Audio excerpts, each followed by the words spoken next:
Hello, well this is day 6 since my surgery procedure, and I've been meaning to make a video, and since I'm cooking that kind of reminded me because having little issues eating at times. Feels like things are getting a little congested and stuck here.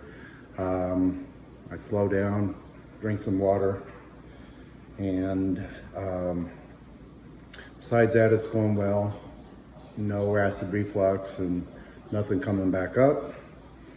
We were all warned, about this 2-week milestone we hit where we have a little bit of problems. So besides that, pretty good. I weaned myself off the pain meds. I wanted to do that as quick as possible. Not really having a hard pain or anything, so I'm happy I can get away from those. So just keeping you up to date what's going on, and we'll see what the coming week brings. Thank you.